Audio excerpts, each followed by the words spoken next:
Sound is doing that.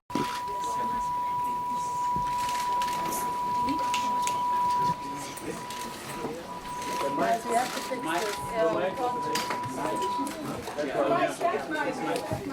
Can you?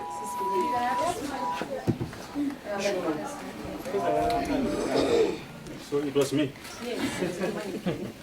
I think he was just. Let's put it down.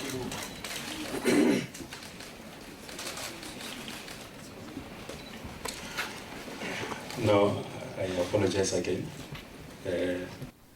Ma'am, since I arrived here, I've been apologizing for the late start.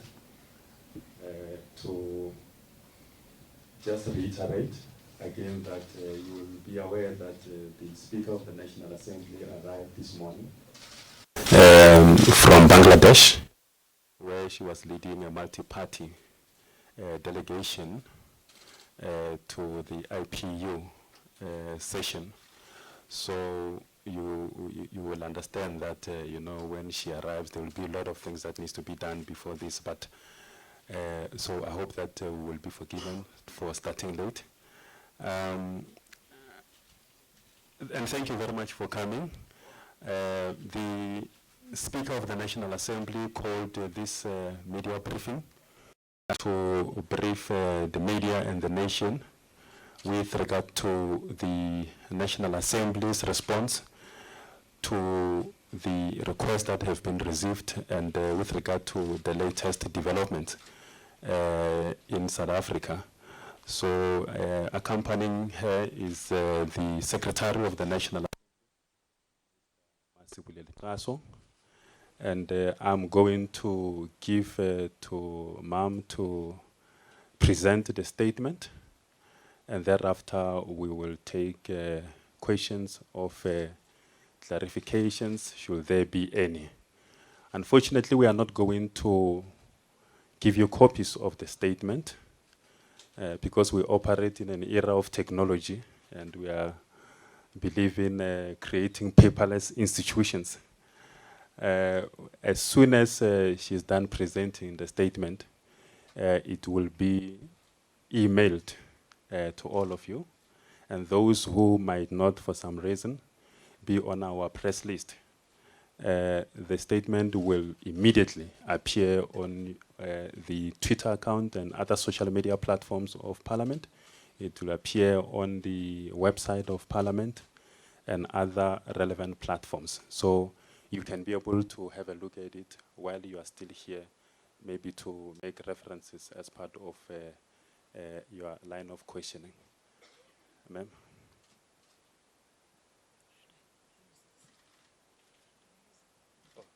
She doesn't. You are fine. The live broadcasters. Okay.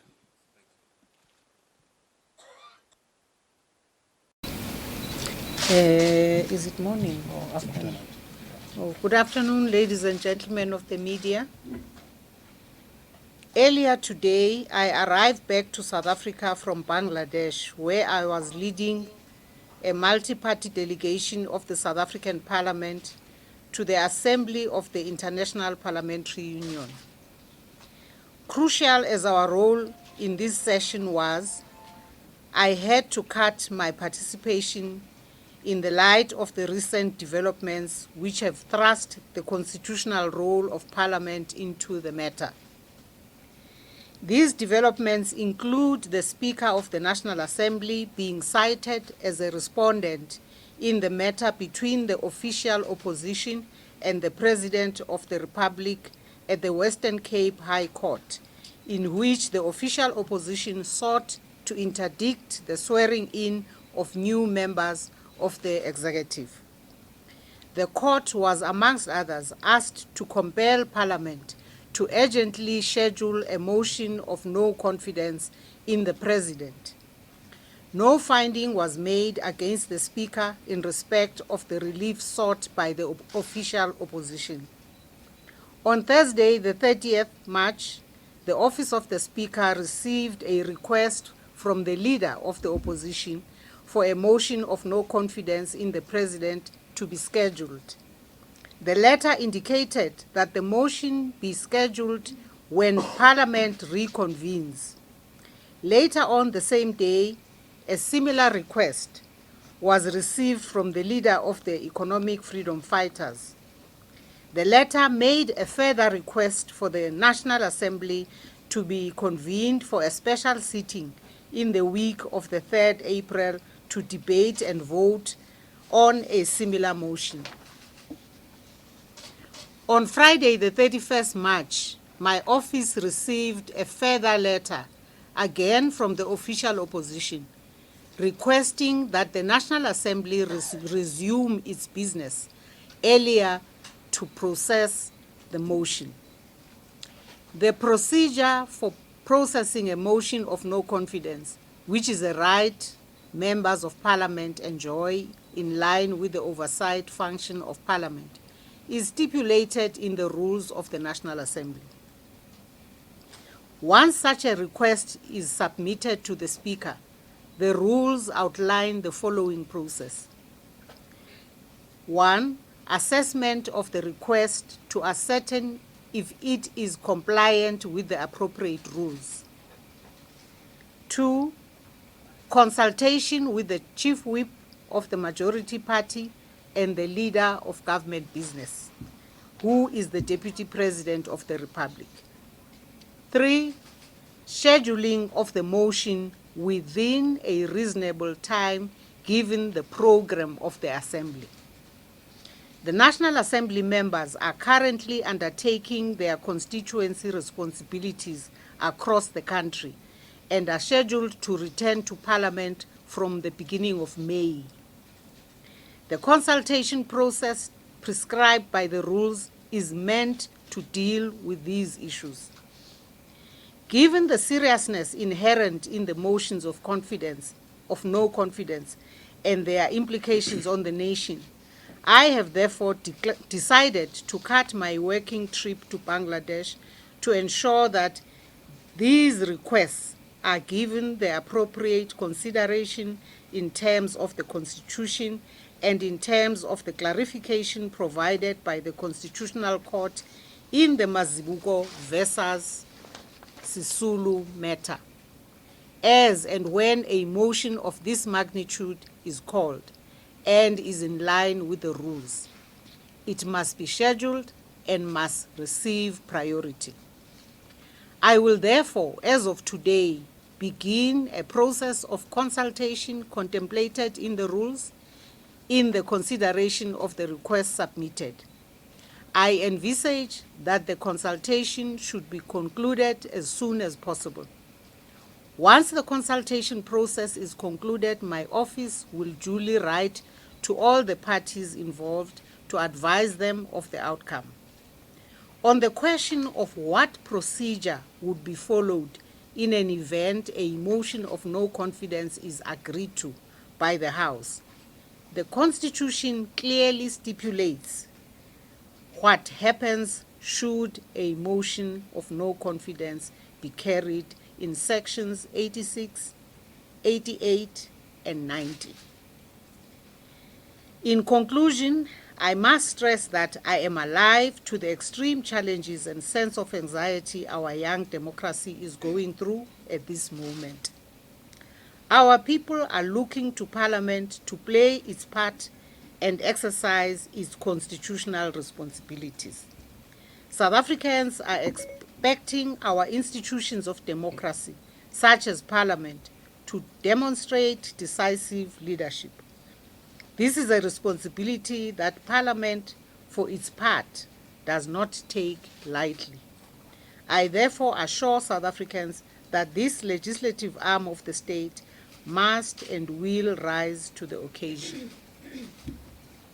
Thank you. Thank you, ma'am. That was the statement, and we will then take rounds of questions. Just indicate your name, and you'll be given a mic, a roaming mic. There are two of them from both sides. So we'll take the first 5 questions. Can I start? Okay. Yeah, you can go first. Ma'am, given that you weren't in the top 6 meeting in which reshuffle issue list was discussed, but given the disquiet which had been expressed by 3 officials who were there, if you had been presented with a list that, as the Secretary General said, your response to have been to this, and do you share the disquiet with William Kize, Gwede Mantashe, and other officials? Thank you. I think just before Ranjeni you come in, just to emphasize that the press conference is organized by Parliament and it's being addressed by the Speaker of the National Assembly.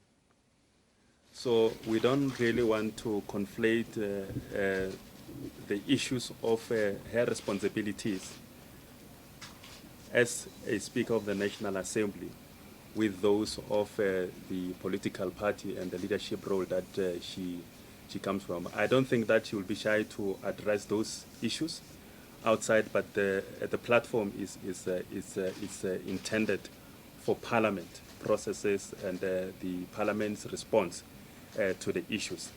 I'm sure you can have an opportunity outside of this to deal with the political aspect of it. But for now, let's confine ourselves to the parliamentary issues.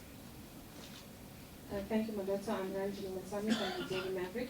Molota, I understand what you're saying, but I'm going to ask the question differently.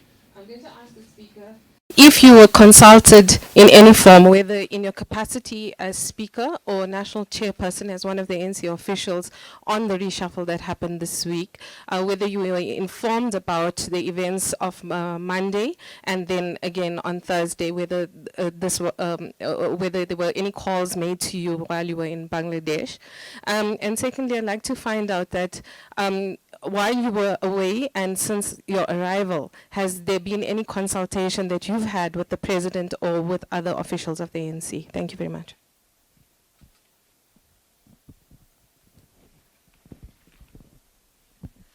Marijke Vermaak from Jacaranda FM. Speaker, just to kind of on a technical point, say you decide not to convene earlier, that they only come back in the start of May. From what we understand, opposition parties have said that they will not, that they won't accept this. This is not how they want this to happen. They don't want to wait that long. So, say we get back and we see a certain level of disruption or people pushing for it. What are the steps that can be taken to ensure that things happen as they should? And then also, is there anything that they can do if you decide not to convene earlier? Just on like the legalities of how it works. Thanks. Let's come this side.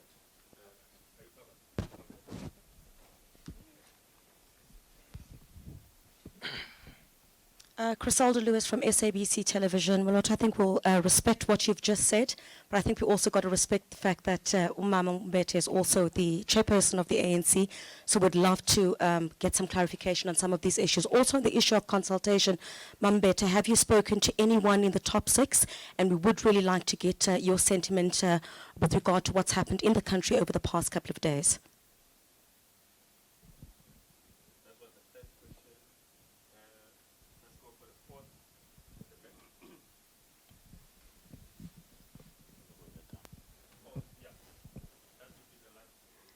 It's Natasha from the Business Day.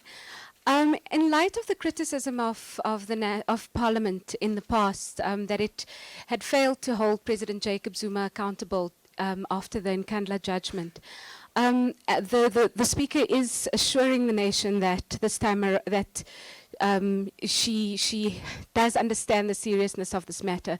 How can you go further to assure the nation that this time around we will actually see the legislature playing its role, its oversight role on this issue? Thank you. Those were 5 questions. Let's give Ma'am an opportunity to go through them, and then we'll take another round if you still need clarification on some of the things. Actually, I think 3 people raised the issue relating to the reshuffle. Where is the mic?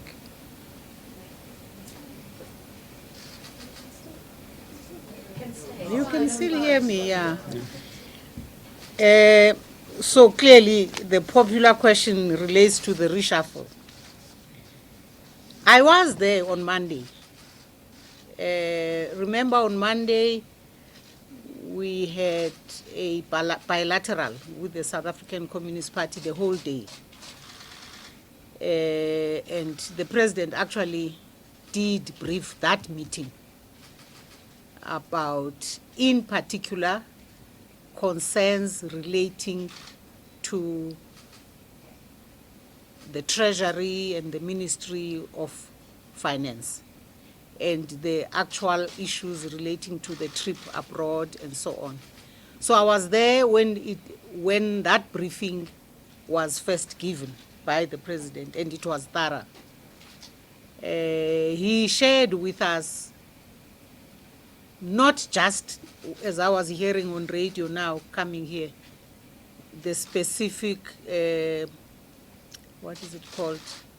The specific report from intelligence relating to that actual visit, but some historic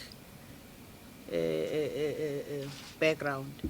So that I appreciated. I mean, we were happy, all of us, that he took us into confidence. Of course, he didn't brief us about the rest of the package and intention of other people that he was thinking of. He was still in the process of looking at that particular issue. And I would like to end that one on the reshuffle simply by saying the fact that there have been differences that have been expressed or disquiet is not something for us to be surprised about, because we allow in the ANC people to differ and to express their differences, although we normally have it done such that it's not everybody having a free-for-all. It's not, every leader for themselves. We have always prevailed on our cadres that, in fact, what's expected is that the one with the specific responsibility to speak on behalf of the organization or a grouping should do that. But these are matters that tomorrow, when we meet as the constitutional bodies of the ANC, both the top six and the National Working Committee, we will deal with. And therefore the ANC would be able to speak in somewhat of a more organized voice when we come out of that exercise. The last I want to say is that, the one thing we have learned in the past is that our people always express disquiet and unhappiness about us differing in public. People have always said so to us, that they expect of us as leaders to deal with our issues and come back to them when we can give a message, that is to give South Africa out there the assurance that things are under control.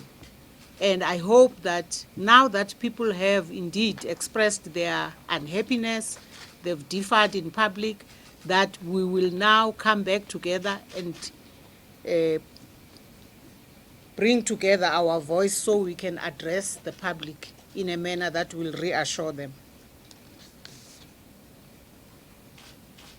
On the issues relating to legalities, someone was talking about how are we going to assure people in terms of Parliament that we are really going to seriously address the concerns and the requests that have been made. My answer is that we always do that.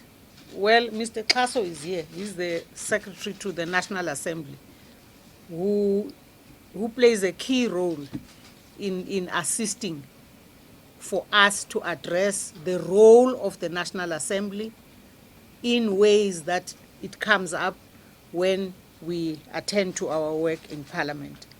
And that, in fact, we would never, not do what is expected of us by the law, by the Constitution.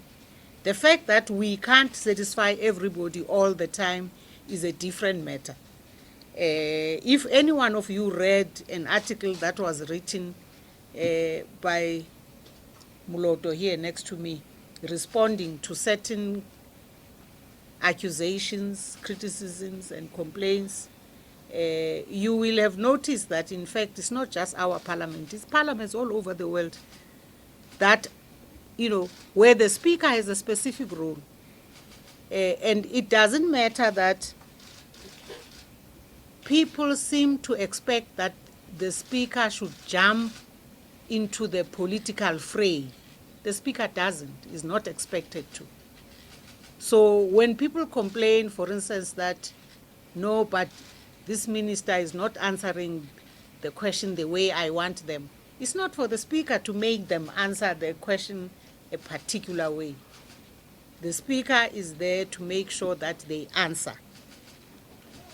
That they have not answered to your satisfaction is a totally different matter. So I'm trying to say that you may think that certain things have not been done according to legalities, but in fact the truth is we do our best according to the limits of the rules, the law, and the Constitution. And in this case, when we deal with the applications, with the requests that have come to us, we will do the same.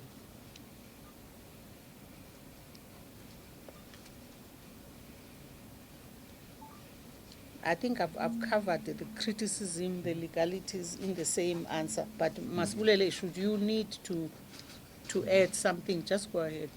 Disruptions and Should we, or there was a question? The disruptions.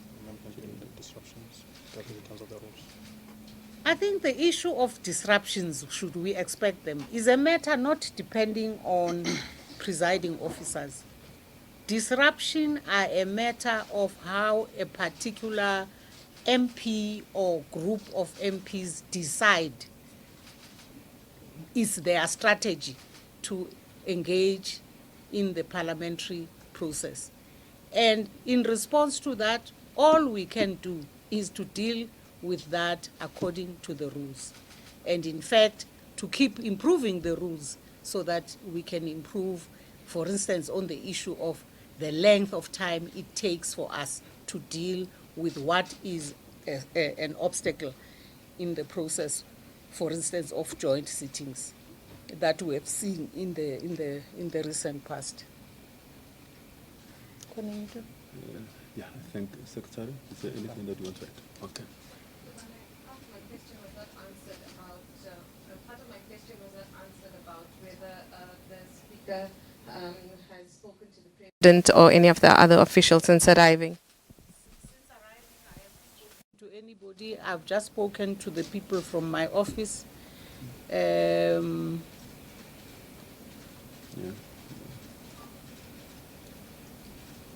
The speaker literally arrived an hour or so ago, so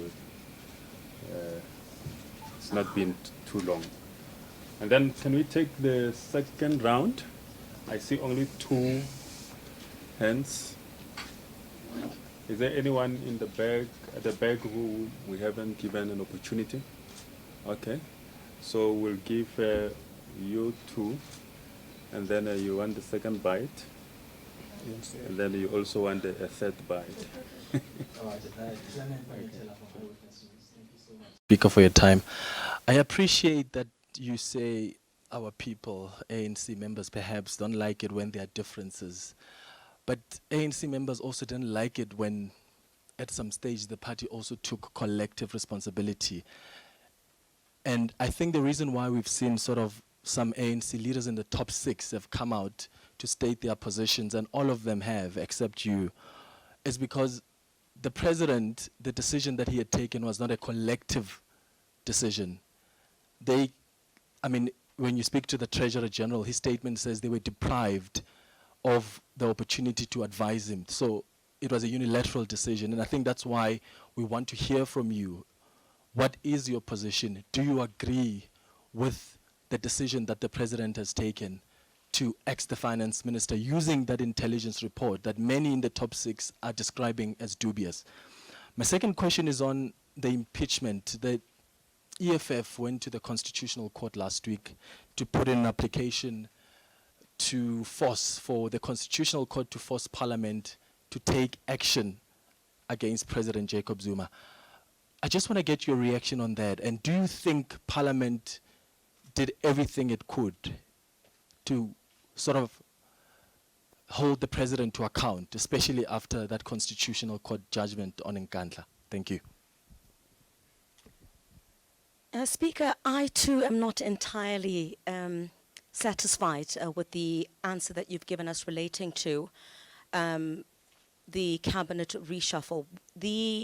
Many of those who've spoken out have spoken about the retention, for example, of underperforming ministers and letting go of how, for example, the now ex-Finance Minister Pravin Gordhan has been described as somebody who has been efficient. So we would want to hear from you what your take is, and were you at all surprised by the decisions that the President made? Because indeed, with the conversations that we've had over these past a couple of days, there does not seem to be consensus within the top 6 of the ANC on the manner in which the President went about reshuffling his cabinet.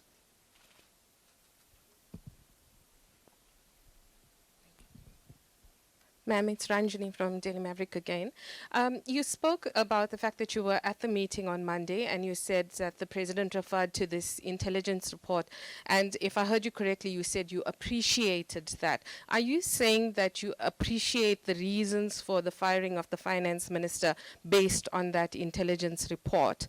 Or the fact that he explained it? Can you just explain to us what you mean by saying that you appreciated that he spoke about this intelligence report, and you referred to other historical issues with regard to the Finance Minister? Can you tell us what those are?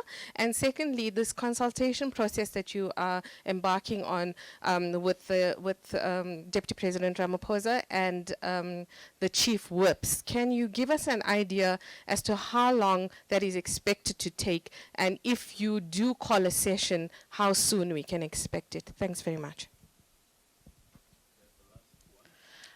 Ma'am, the EFF has included a lot of correspondence between your office and itself in the court papers at the Constitutional Court, in which they repeatedly requested that Parliament take some form of disciplinary action against the President over the Nkandla issue. Can you give us, and your office's correspondence indicates that you repeatedly refused that. Can you indicate what the thinking was in terms of that? And then, just how, again, echoing Ranjeni's question, how soon will it be that we can see these motions of no confidence actually being ventilated in court? And is there not a concern that if Parliament isn't seen to take over that oversight role as demanded by the Constitution, people will lose faith in your ability to actually hold the executive appropriately to account? I think Karen kind of touched on it. Minister, Speaker, you said earlier that you'll go and consult and then come back as soon as possible. Is there a limit, a time frame? How soon is soon, vaguely, to satisfy everyone and all parties here? I mean, can it take a month, for example, until they're open? Just ballpark. And sorry, one last thing. Will you allow a secret ballot in terms of a motion of no confidence? Thanks.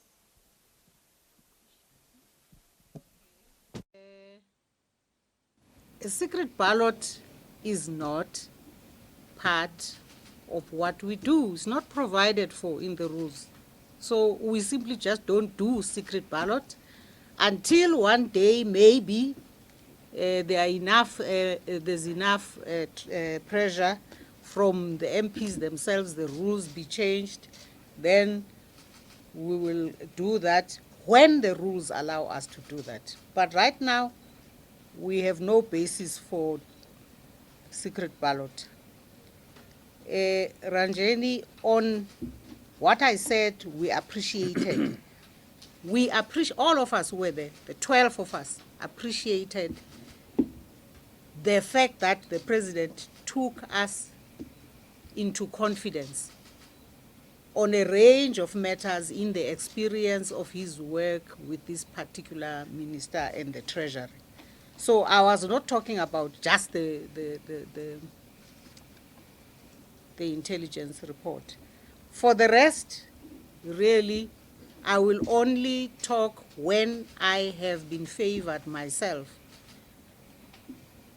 having participated together with the leaders of the ANC that would be in the constitutional structure that would meet tomorrow.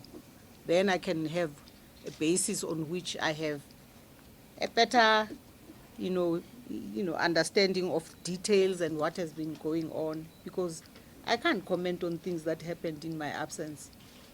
I tried to get ENCA while I was in Dakar.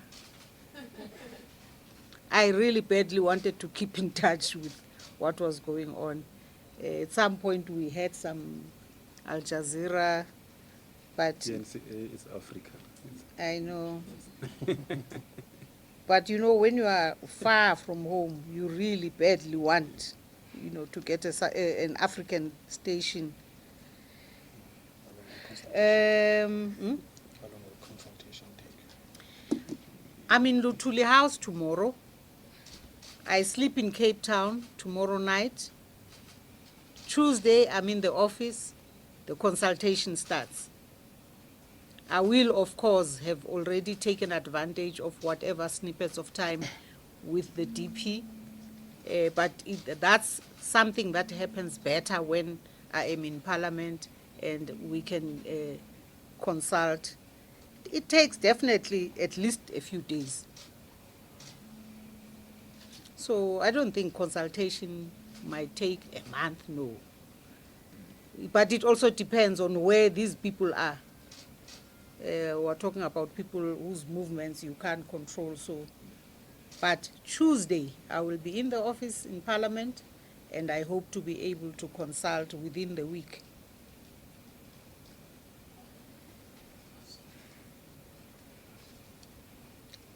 The last one? Correspondence. Correspondence. It does not matter how many times you write about an issue. When the issue is an issue that cannot happen because there's no basis for it to happen, you can write 100 letters. It does not help. So another one was to confirm ANC collective responsibility. He said something about The collective responsibility that people don't understand that they should take the collective responsibility. I remember that. These are your colleagues, Yeah. Chair. But actually, Some who South Africans say were kicked out, yet they were performing ministers, and accusations that some who were non-performers are still stuck in that cabinet. Can we not have personal? These are your colleagues. So you personally, these are some of your colleagues, some that have been kicked out and some that have been retained. I know that you want to wait for official process and you want to speak with one voice as the ANC, but the cat is already out the bag. A lot of sentiment has already been shared by members of the top six. Take us into your confidence. yes, members of the top six have shared, have expressed themselves. I'm still to hear what was going on, including what happened that we ended up all speaking like that. And when I have a full appreciation of that, maybe I can comment. Ma'am, do you disapprove of the way in which Cyril Ramaphosa and Gwede Mantashe and Zweli Mkhize have spoken out? Because you've said that people have indicated to you that you don't like it, they don't like it when the ANC doesn't speak with one voice. Do you think that they did something wrong in vocalizing their discontent with what has happened? We have a way we do things. We have a way we have agreed to do things. We have a culture. We have meetings. We are brutally frank when we are in those meetings. But there are things we just don't do. But I will express myself in the ANC meeting. Can we have the final round? The final round. And then let's try to give people that we have not given an opportunity to also ask questions. Mr. Manyatel. Yes, you can go first.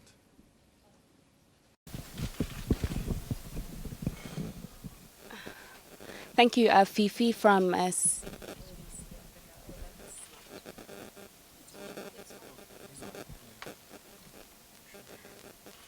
it's Fifi from CNBC Africa. Thanks, ma'am. Some of the questions that have come through from my media house are, how are you helping to dismantle the view of the public opinion that you are always protecting the president? Also, ma'am, are you worried about how opposition parties always have to use the courts to force Parliament into action? And lastly, in the event that a motion of no confidence vote does go through against the president, what are the processes that will follow after that? The Secretary of the National Assembly will deal with that last question. All right, last one.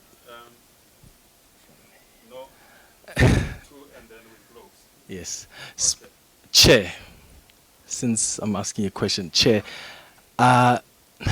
okay, you were not in the meeting. You're still going to get feedback on what happened. And you had to understand why members of the top 6 are responding the way they are to the decision by the president. Can you take us into the ANC's processes then? When a president is about to reshuffle his cabinet, does he consult and get advice from the ANC top 6? Is he supposed to do that? Or does he go and inform the ANC top 6? Is it supposed to be a consultation where he receives advice from the top 6, or can he just go and inform them and say, this is what I'm going to do? Thank you. Sorry, Yeah, but also my question wasn't. I thought we said we are taking the last, and then I said going once, going twice. No, I'm just clarifying because my question wasn't answered, so I'm just trying to ask it again. Okay. I had asked whether the president had informed you as an official. You were absent, but did he call you when you were abroad to tell you about the reshuffle? And secondly, with regard to the meeting on Monday that you were at, when this intelligence report was discussed, did you accept what he said about that intelligence report? So I understand what you just explained, that you don't approve of the officials speaking out frankly, but in terms of that intelligence report, do you believe that that was a valid reason for removing the finance minister? Yeah, I'm just following on from her. I mean, the intelligence report has been described as fake. And if it is true and you accept it, essentially it suggests that the finance minister, former finance minister, and the deputy minister are guilty of treason. So would you then believe that they should be criminally charged? Because if you do accept that report, that is the implications of that report. This issue which comes back again and again. We did not discuss an intelligence report. The president talked about it, right? We did not see it, we did not discuss it. So there was no question of agreeing or not agreeing on it, or approving or not approving of it. It was part of a package of issues that the president touched on as a background. And I'm saying we appreciated the fact that he took us into confidence as a head of state who deals with a range of issues that are very, very complex, many of which no head of state ever, discusses with anybody. So it's not about an intelligence report that was approved or not approved. I'm saying he briefed us broadly. I want to... The ANC no, there's no ANC process that requires the president to come and have a conference with all of us about reshuffles. No, we don't do that. But he always comes to the officials. He always comes to the officials. But it's not like there's a rule, there's something that obliges him without fail to come and, have a big discussion about his thinking, even with the NEC, even with the NWC. But he always comes to the officials. And in previous circumstances, did he take advice from the top six, or did he just... Oh, yeah, he did. So did he inform you on Thursday? On Thursday, wait, when did he announce this? Thursday night. He announced Thursday night. 13 minutes past 12. The president called me. Still remember the time.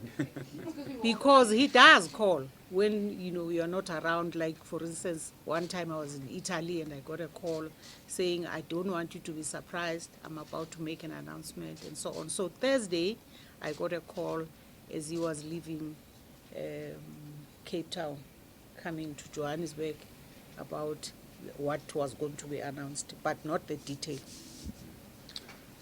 Constitution. Some of the constitution, the process. Mm-hmm.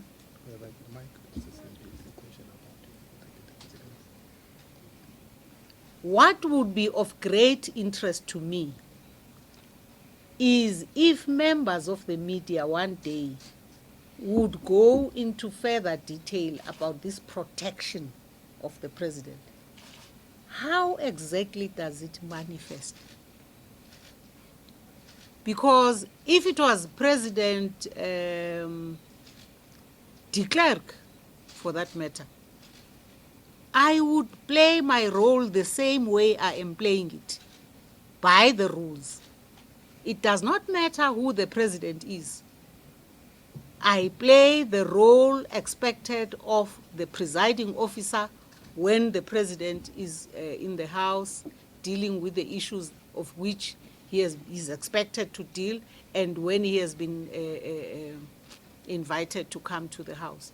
So, this is an accusation that has been thrown to a point where, indeed, I'm very interested that members of the media just explain to me where and how do they see this protection when what happens or when what does not happen. What is this protection? Because the fact that it's been said 100 times is neither here nor there. The issue is the what. What, in fact, are we talking about? One journalist asked me an interesting question. She said, are you friends with President Zuma? I said, President Zuma is my comrade, he's my leader. Have you been to Nkandla? I say, I went to Nkandla once in 2008, after we had been elected in December 2007. I needed to go and have a long meeting with him about my work, and I went to Nkandla. That was the first and last. I've never been to Nkandla. So as a friend, maybe I would have gone there more regularly. So I think that question was about trying to see the level of closeness and therefore the motivation for this so-called protection. But I think let's go back to the protection. What is this protection? Somebody must just define it and say, One day someone wanted to hit him and I jumped and I went and protected him with my body. Or what are we talking about? Please, awuphendule le nto The process. process. If should the vote of motion of no confidence win, what then happens? In the event that the motion of no confidence is agreed to, the Constitution in section 102(2) says that the President and the rest of the Cabinet must resign. And in section 86, the Constitution provides that when there's a vacancy in the office of the President, the Chief Justice must set the date and time for the election of a new President, and that must happen within 30 days. Thank you. Okay. Thank you very much, colleague, for coming, and thank you for your patience waiting for us. We apologize again for the late start. And thank you, Madam Speaker. Thank you, Secretary of the National Assembly. The press conference is closed. Thank you. No, it's fine.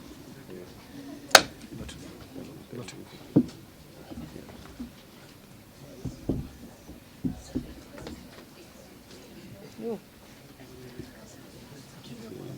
Kuphathele ikofi yami. Bayithathe. Ndizayiphunga yho. Ndingayiyeka.